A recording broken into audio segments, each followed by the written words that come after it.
Very good morning to all of you दोस्तों। स्वागत है आप सभी का अनअकैडमी बीपीएससी के इस प्लेटफॉर्म पे, जहां पे रोज सुबह के 4 बजे मैं जितेंद्र कुमार आपके लिए लेकर आता हूं करंट अफेयर का ये सिनारियो 66 बीपीएससी के रिगार्डिंग ये वीडियो आपको दिए जा रहे हैं दोस्तों। तो आप भी हमारे साथ जुड़िए। और जी हाँ, जो भी छात्र 66 की तैयारी कर रहे हैं वो उनके लिए ये खासकर जो करंट अफेयर का सिनारियो है ये बहुत ही ज्यादा इंपॉर्टेंट होता है। उसके अलावा जो मंथली बेसिस के करंट अफेयर दिए जाते हैं एंड ऑफ मंथ में, वो वीडियो भी जरूर देखिएगा। 50 क्वेश्चन का सिनारियो होता है और ईयरली बेस्ड भी क्वेश्चन आपको यहाँ से दिए जाएंगे दोस्तों। तो इन तीनों को मिलाकर जो भी करंट अफेयर आपको लगातार मिलेंगे उस पर आपको फोकस करना है। और शाम को 6 बजे एक वीडियो आपको मैं पब्लिश करता हूँ, वो है दोस्तों यहाँ बीपीएससी का मॉक टेस्ट। क्योंकि देखिए प्रैक्टिस जो है होना बहुत जरूरी है। भले ही आप घर में बैठे थ्योरेटिकल पार्ट पढ़ रहे हो, लेकिन उसका practice as a state as a test कहीं ना कहीं आप जरूर दीजिए, जो कि हम आपके लिए लेकर आएंगे शाम को 6 बजे। जी हाँ, इसी चैनल के माध्यम से। दोस्तों चैनल पे नए हैं तो प्लीज चैनल को सब्सक्राइब कीजिएगा, बेल के आइकन को दबा के, ताकि हर एक वीडियो का नोटिफिकेशन आप तक सबसे पहले हमारे चैनल के माध्यम से आपको जा सके। चलिए आज के पहले प्रश्न पे चलते हैं और देखते हैं कि आपको कितना उत्तर पता है यहाँ पे इन 10 प्रश्नों में। तो आज का पहला प्रश्न आ चुका है आपके सामने दोस्तों। नेपाल के प्रसिद्ध पशुपतिनाथ मंदिर में स्वच्छता केंद्र का निर्माण कराने के लिए भारत ने कितने करोड़ रुपए का घोषणा किया है यहाँ पे दान देने को। तो यहाँ पे देखिए सबसे पहली चीज तो क्वेश्चन पूछ सकता है कि भारत का जो इंटरेस्ट है नेपाल में क्यों है। जी हाँ, क्योंकि देखिए ये एक हिंदू राष्ट्र है सबसे पहली चीज, और हमारा पड़ोसी मुल्क है। सबसे बड़ी बात है यहाँ पे भारत के लिए कि इसके जितने भी पड़ोसी मुल्क हैं उसमें सिर्फ और सिर्फ पाकिस्तान को अगर छोड़ दिया जाए, या तो सबके साथ संबंध इसके अच्छे हैं। अब जो है कुछ यहाँ पे संबंध बिगड़ते नजर आ रहे हैं चाइना के साथ।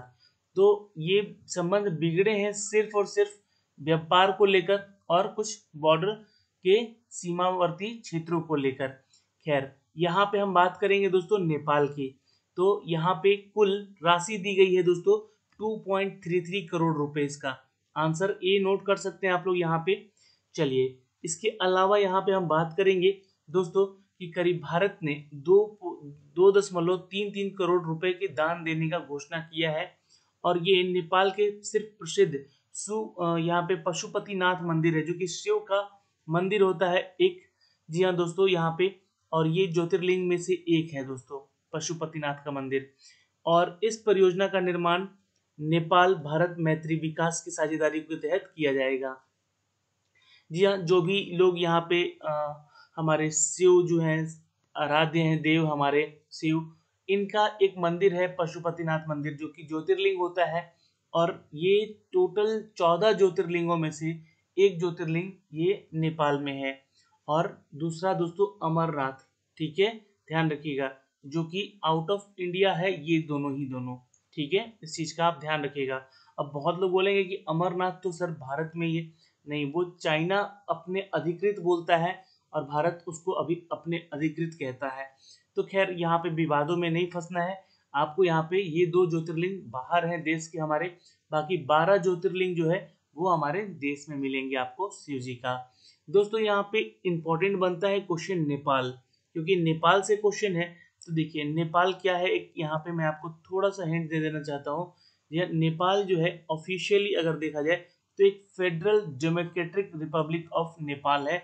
एक ऐसी डेमोक्रेटिक कंट्री है जिसमें साउथ एशिया का एक ऐसा कंट्री है जो कि आज तक किसी का गुलाम नहीं हुआ है। बहुत ही छोटा ये देश है जो कि हिमालय के तराइयों में ये बसा हुआ है दोस्तों। यहाँ पे इंडो गैंगेटिक प्लेन जो क्षेत्र है यहाँ पे है, और ये it is the 49th largest country by the population and the 93rd largest country by the area. जी हाँ, अगर देखा जाए तो 49वां स्थान है इसका, जी हाँ, लार्जेस्ट कंट्री में पॉपुलेशन को लेकर। और 93rd यानी 93वां स्थान है इसका, जी हाँ, इसके क्षेत्रफल को लेकर नेपाल का। ठीक है, अब यहाँ से क्वेश्चन क्या बन सकता है इसको आप नोट कर सकते हैं। पॉपुलेशन कितनी है, तो टोटल 2.81 करोड़ लगभग। कैपिटल कहाँ है दोस्तों, तो काठमांडू होता है नेपाल का। एरिया कितना बड़ा है यानी कि क्षेत्रफल, ये क्वेश्चन पूछा गया एग्जाम में तो 1,47,516 किलोमीटर का एरिया होता है इसका, वर्ग किलोमीटर स्क्वायर का। करेंसी यहाँ पे नेपाली रुपीस चलती है, ठीक है। वैसे इंडियन रुपीस भी यहाँ पे चलाई जा सकती है, ठीक है दोस्तों। यहाँ पे रिकॉग्नाइज नेशन लैंग्वेज जो है वो यहाँ पे नेपाली बोली जाती है, हिंदी भी बोली जाती है और यहाँ पे मैथिली भी बोली जाती है, ठीक है। प्राइम मिनिस्टर अभी है यहाँ के केपी शर्मा ओली। तो ये जो है एग्जाम के पॉइंट ऑफ व्यू से जो तथ्य हैं ये इंपॉर्टेंट होते हैं, तो यहाँ से आप इसको नोट कर सकते हैं। चलिए सवाल नंबर 2 पे चलते हैं दोस्तों। Recently who launched the National Healthcare Supply Chain Portal आरोग्य पाथ? हाल ही में किसने national health care supply chain portal आरोग्य पथ लॉन्च किया है? बिल्कुल आंसर करेंगे दोस्तों यहाँ पे, it's a B, CSIR is the right answer. दोस्तों CSIR ने अभी हाल ही में एक national health care supply chain portal का शुभारंभ किया है। दोस्तों आपको बता देना चाहते हैं इसके बारे में कि इसका जो उद्देश्य है ये वास्तविक समय पर जितने भी महत्वपूर्ण स्वास्थ्य की आपूर्तियां हैं वो उपलब्ध कराना होगा और आरोग्य पथ निर्माताओं, आपूर्तिकर्ताओं और ग्राहकों की मदद भी करेगा। तो यहाँ से ये क्वेश्चन थोड़ा इंपॉर्टेंट होता है CSIR के बारे में। तो CSIR का दोस्तों फुल फॉर्म पूछ सकता है the council of scientific and the industrial research. अभी लगातार जितने भी करंट अफेयर के वीडियोस दे रहा हूं मैं उन सब में इसके बारे में एक एक अपडेट जरूर रहता है। वैज्ञानिक तथा औद्योगिक अनुसंधान परिषद, इसकी स्थापना हुई थी दोस्तों 26 सितंबर 1942 में और अभी डायरेक्टर जनरल है दोस्तों शेखर सी पांडे। नोट कर सकते हैं आंसर। ये सारी चीजें एग्जाम के पॉइंट ऑफ व्यू से पूछा जा सकता है आपके एग्जाम में। चलिए क्वेश्चन नंबर 3 पे आते हैं दोस्तों। हाल ही में किस संगठन ने सुरक्षा बलों की वर्दी को सैनिटाइज करने के लिए जर्मी क्लीन मशीन विकसित की है? Recently which organization has developed the germi clean machine sanitize the uniform of security forces?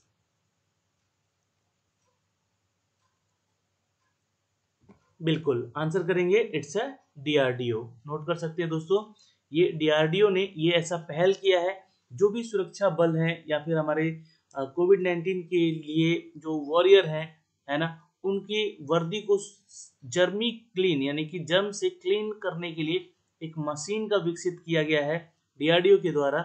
जी हाँ दोस्तों, और आपको बता दें कि पार्लियामेंट स्ट्रीट पुलिस स्टेशन में सैनिटाइजिंग चैम्बर स्थापित किया गया है इसका, ठीक है। और इस कक्ष को 15 मिनट के भीतर 25 जोड़ी वर्दी को स्वच्छ करने की डिजाइन किया गया है, यानी कि 15 मिनट में करीब करीब 25 वर्दी जो है, जोड़ी वर्दी ये क्लीन कर सकता है, ठीक है। जोड़े यानी कि इसमें शर्ट और पैंट दोनों हो सकते हैं। और DRDO के बारे में यहाँ पे दोस्तों बता दें कि defence research and development organisation इसका फुल फॉर्म होता है। ये क्वेश्चन पूछ सकता है, जो कि 1958 में इसका एस्टेब्लिशमेंट बताया जाता है, ठीक है, होता है एक्चुअली। रक्षा अनुसंधान और विकास संगठन स्थापना हुई है 1958 में। दोस्तों इसका मुख्यालय है नई दिल्ली और अध्यक्ष हैं जी सतीश रेड्डी, ठीक है। चलिए नेक्स्ट क्वेश्चन पे चलते हैं, क्वेश्चन नंबर 4 पे। दोस्तों recently who has launched the security salary account services for the सूज स्मॉल मीडियम एंटरप्राइजेज? हाल ही में किसने सूज लघु और मध्यम उद्यमों के लिए सुरक्षा सैलरी अकाउंट शुरुआत की है? फटाफट आंसर करेंगे यहाँ पे दोस्तों। जी हाँ, हाल ही में किसने सूज लघु और मध्यम उद्यमों के लिए सुरक्षा सैलरी अकाउंट सेवा शुरू की है? तो आंसर करेंगे, it's a Airtel payments bank. ये नोट कर सकते हैं, it's a Airtel payment bank. Note कर लीजिएगा दोस्तों, यहाँ से क्वेश्चन इंपॉर्टेंट होता है, ठीक है। दोस्तों मैं आपको बताना चाहूँगा यहाँ पे इसके बारे में थोड़ा सा ध्यान रखिएगा। ये एक MSME क्षेत्र में 7 मिलियन से भी अधिक इकाई और जो कि भारत की GDP का 29% हिस्सा यहाँ पे अधिग्रहित करता है MSME, ठीक है। जिसके तहत यहाँ पे एक सूज स्मॉल नोट कर सकते हैं। शूज स्मॉल यानी कि जूते की छोटा सा एक बिजनेस मीडियम एंटरप्राइजेस जो है ये लॉन्च किया गया है एयरटेल पेमेंट बैंक के द्वारा। दोस्तों यहाँ पे बता दें कि एयरटेल पेमेंट बैंक का मुख्यालय न्यू दिल्ली है और इसके एमडी और सीईओ का नाम है अनुव्रत विश्वास।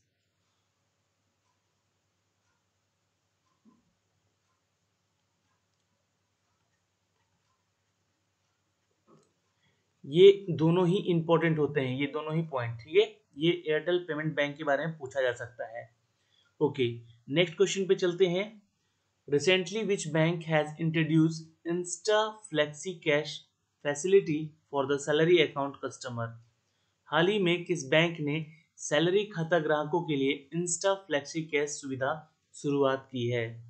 देखिए, जितनी भी योजनाएं हैं या जितने भी सिस्टम्स या फिर उसको फॉलो किए जा रहे हैं उन सब के बारे में बीपीएससी क्या करता है कि जितने भी करंट के टॉपिक हैं, चाहे वो आपके इकोनॉमिक्स से रिलेटेड हो या फिर वो आपके बैंकिंग से रिलेटेड हो या फिर आपके जीके से भी रिलेटेड हो, स्टैटिक टाइप का जीके हो, है ना, तो वहां से ये कनेक्ट करके जरूर पूछता है। तो क्वेश्चन इंपॉर्टेंट बन सकता है यहाँ से ये। इंस्टा फ्लेक्सी कैश की सुविधा शुरू की गई है दोस्तों किस बैंक के जरिए। बिल्कुल, इट्स अ आईसीआईसीआई बैंक के जरिए। नोट कर सकते हैं, ये क्वेश्चन भी इंपॉर्टेंट है। जी हाँ दोस्तों, यहाँ पे मैं एक चीज पूछूंगा आपसे कि आईसीआईसी बैंक के बारे में। जी हाँ, इसकी स्थापना हुई थी 1994 में, मुख्यालय मुंबई महाराष्ट्र में है और सीईओ कौन है, तो संदीप बख्शी। दोस्तों महाराष्ट्र के अभी सीएम कौन है, ये ध्यान रखिएगा, ये है उद्धव, जी हाँ, ठाकरे। नोट कर सकते हैं। और यहाँ के गवर्नर कौन है, तो भगत सिंह कोश्यारी। कौन है, भगत सिंह कोश्यारी। नोट कर सकते हैं दोस्तों, ये क्वेश्चन एग्जाम में पूछा जा सकता है, ठीक है। और मुंबई इसका कैपिटल सिटी होता है। आईसीआईसी बैंक दोस्तों 1994 में स्टैब्लिश किया गया था और इस जो ये सुविधा जो शुरू की गई है इंस्टा फ्लेक्सी कैश, जी हाँ दोस्तों, इस सुविधा में एंड टू एंड सुविधा को लाभ जो है ग्राहकों को सीधा मिल सकेगा और किसी भी डॉक्यूमेंट्स देने अथवा बैंक शाखा पर जाए बिना इंटरनेट बैंकिंग प्लेटफॉर्म का इस्तेमाल किए जारी किए उठा सकते हैं, मतलब उसको शुरुआत किया जा सकता है, ठीक है। तो ये एक अपडेट था दोस्तों यहाँ से क्वेश्चन नंबर 5 पे। चलिए क्वेश्चन नंबर 6 पे चलते हैं। हाल ही में मैट पूर पास्ड अवे। जी हाँ, ये मैट पूरे जो हैं, मैट पूरे इनका नाम है, ठीक है, इनका निधन हो गया। वो किस क्षेत्र से संबंधित हैं,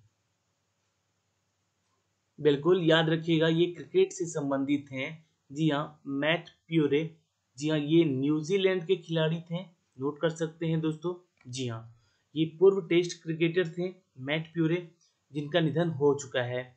1953 और 1956 के बीच इन्होंने न्यूजीलैंड के लिए 14 टेस्ट में से 355 रन और 9 विकेट लिए थे। 14 टेस्ट में ये एक तरह से बॉलर कह सकते हैं, बॉलर थे यहाँ पे। ये पूर्व टेस्ट प्लेयर थे, ठीक है, मैट प्यूरे, जिनका हाल ही में निधन हो गया है।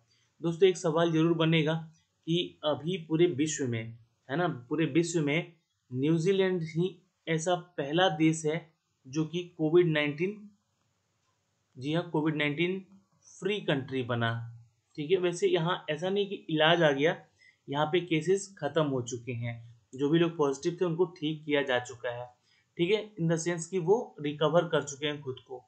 तो यहाँ से एक अपडेट क्वेश्चन पूछा जा सकता है। ओके, प्राइम मिनिस्टर कौन होते हैं यहाँ के, तो ये हैं दोस्तों जेकिंडा अर्डेन। जी हाँ, यहाँ की प्राइम मिनिस्टर है, ये महिला प्रधानमंत्री हैं।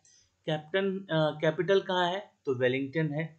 एरिया कहाँ है दोस्तों, तो एरिया है दोस्तों इसका देखिएगा 2,67,68,021 वर्ग किलोमीटर स्क्वायर का ये एरिया है। छोटा सा देश है और यहाँ पे दोस्तों पॉपुलेशन करीब 48 लाख के लगभग इस देश की ये जनसंख्या है। तो जाहिर सी बात है बहुत कम जनसंख्या है, जो कि कोविड-19 फ्री होने में इसको समय नहीं लगा, लेकिन फिर भी एक इसका नाम यहाँ पे हो गया कि कोविड-19 फ्री होने का सबसे पहला जो कंट्री है वो न्यूजीलैंड है, याद रखिएगा। चलिए क्वेश्चन नंबर देखते हैं दोस्तों 7। हाल ही में किस राज्य के नई मछली की प्रजाति मिली है। नई मछली की प्रजाति अरुणाचल प्रदेश में मिली है दोस्तों, आंसर ए कर लीजिएगा। और यहाँ पे अरुणाचल प्रदेश से अगर आपसे क्वेश्चन पूछे, जी हाँ, अरुणाचल प्रदेश पुलिस ने मछली की एक नई प्रजाति की खोज की है, इसका नाम क्या रखा गया है?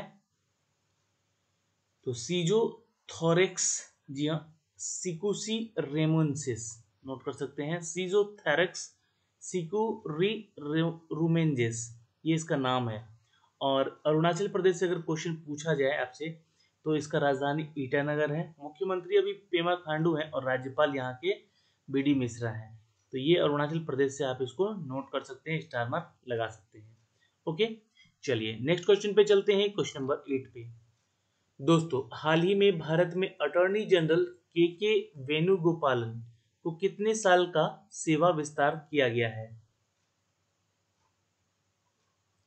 बिल्कुल, अटॉर्नी जनरल के वेणुगोपाल जो हैं वो हमारे देश के, भारत के अटॉर्नी जनरल के रूप में इनका कार्यकाल को विस्तार कर दिया गया है लगभग 1 साल के लिए। ठीक है, 1 साल और ये हमारे अटॉर्नी जनरल के रूप में ये यहाँ पे पदोचित रहेंगे, यानी कि पद पे शामिल रहेंगे। दोस्तों, इनके बारे में थोड़ी सी जानकारी यहाँ पे आप जरूर इसको नोट करिएगा। वह देश के एक प्रमुख वकील थे जिन्होंने अटॉर्नी जनरल के रूप में 30 जून 2017 को मुकुल रोहतगी के स्थान पर नियुक्ति किया गया था। ठीक है, और भारत के अटॉर्नी जनरल के देखा जाए दोस्तों, तो भारत के राष्ट्रपति जो हैं उनके द्वारा ये नियुक्त किए जाते हैं। ठीक है, ये आप ध्यान रखिएगा। चलिए, और राष्ट्रपति की नियुक्ति कौन करता है? तो दोस्तों याद रखिएगा, मुख्य न्यायाधीश करता है। ठीक है, मुख्य न्यायाधीश करता है राष्ट्रपति का यहाँ पे नियुक्ति। चलिए, आंसर यहाँ पे ए कर लेंगे, नोट हो जाएगा। यहाँ पे क्वेश्चन नंबर 9 पे चलते हैं। हाल ही में किसने कोविड-19 लोक शिकायतों पर फीडबैक कॉल सेंटर लॉन्च किया है? तो भारत में ऐसी पहल हुई है, डॉक्टर जितेंद्र सिंह जो कि हमारे केंद्रीय मंत्री हैं, और इन्होंने, जी हाँ, कोविड-19 लोक शिकायतों पर फीडबैक की कॉल सेंटर का यहाँ पे शुभारंभ कर दिया है। दोस्तों, कोविड-19 की लोक शिकायतें की जाएंगी और इसका फीडबैक भी कॉल सेंटर पे लिया जाएगा, उसके लिए लॉन्च किया गया है। तो केंद्रीय क्रमिक और देखिए लोक शिकायत और एवं पेंशन राज्य मंत्री हैं। क्या है ये? केंद्रीय क्रमिक और लोक शिकायत एवं पेंशन राज्य मंत्री हैं, जो कि डॉक्टर जितेंद्र सिंह हैं यहाँ पे। ठीक है, कोविड-19 देखिए क्वेश्चन जरूर पूछेगा, फुल फॉर्म इसका अगर एग्जाम में आया तो CO for corona, VI for virus, D for disease, और 19 यानी कि 2019 में नवंबर में ये पहला केस मिला था, कहाँ पे? चाइना के वुहान में। तो जैसा कि यहाँ पे मीडिया बताई है उसके अनुसार। चलिए, और आज का ये आखिरी प्रश्न है कि हाल ही में कौन सा देश global partnership on artificial intelligence में शामिल हो चुका है?